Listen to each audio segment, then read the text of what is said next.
Breaking moments ago, the leader of the Iranian-backed Houthis in Yemen reportedly saying they will monitor Israel's compliance with the Gaza ceasefire deal after Hamas agreed to the pact brokered by the Trump administration, ending more than 2 years of war and setting in motion plans to return hostages held by Hamas in the next few days. All right, well, the Houthis monitoring it aside.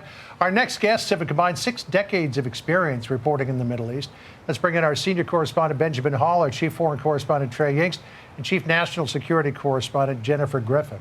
So, Trey, let's start with you since you are on the ground there in Tel Aviv. You know, we've sort of raised the question that Hamas has never really lived up to its end of the bargain in the past, but there seems to be a lot of optimism that this time around they will.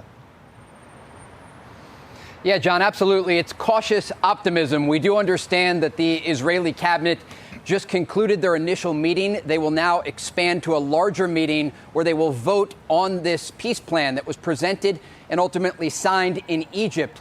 If it moves forward as expected, the ceasefire will go into effect immediately. But as Jennifer and Benjamin can attest, these are the most tense moments. We've all covered this conflict for many years, and it's in these hours before a full ceasefire goes into effect that things often go wrong. And so the families of these hostages are waiting with bated breath. They want to make sure that this gets across the finish line. It does appear at this moment that things are moving forward as planned. And we did hear from a senior Hamas official just last hour who indicated the organization is still not open to disarming. So again, we're focused here on phase one. President Trump from the White House today focused on phase one, but there are real challenges and questions ahead about phase two.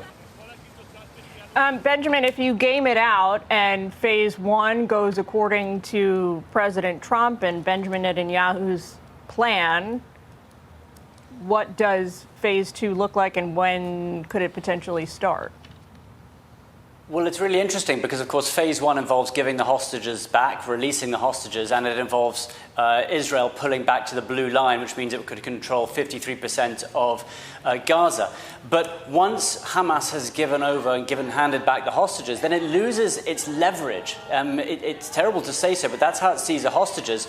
And if they think that they can keep hold of their weapons, if they think that they can continue to control Gaza, then that leaves a grey area for the Israelis to come back in. So it would be an interesting decision for Hamas to release the hostages at this point, but not to follow through with disarmament, or at least to allow in sort of the board of peace and the international negotiators who will set up the future of Gaza. I think, though, that there is a long-term plan, and that is for the whole region. You have to realize that recently the Middle East in general has been looking forward to some kind of peace. Like many of the countries who have signed up to this, whether it's Saudi Arabia, the UAE, they're looking for a future beyond oil, beyond gas. And the only way to do that is for normalization with Israel and looking ahead. And so they want to be on board with this.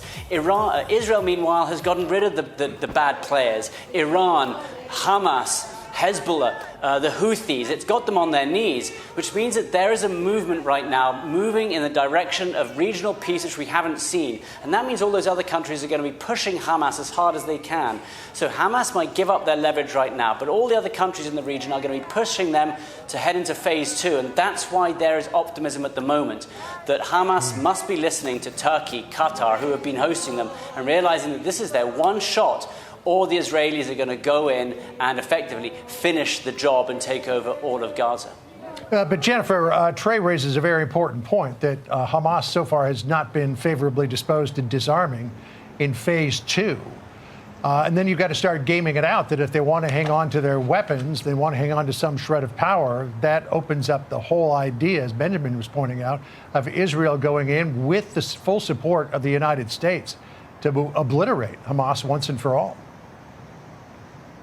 I think that's, John, why they want to focus so much on this phase one. The phase one is, if you will, the simple part. That is the release of hostages, the withdrawal of the Israeli military. They will still stay in about half of the Gaza Strip, and the release of about 2,000 Palestinian prisoners.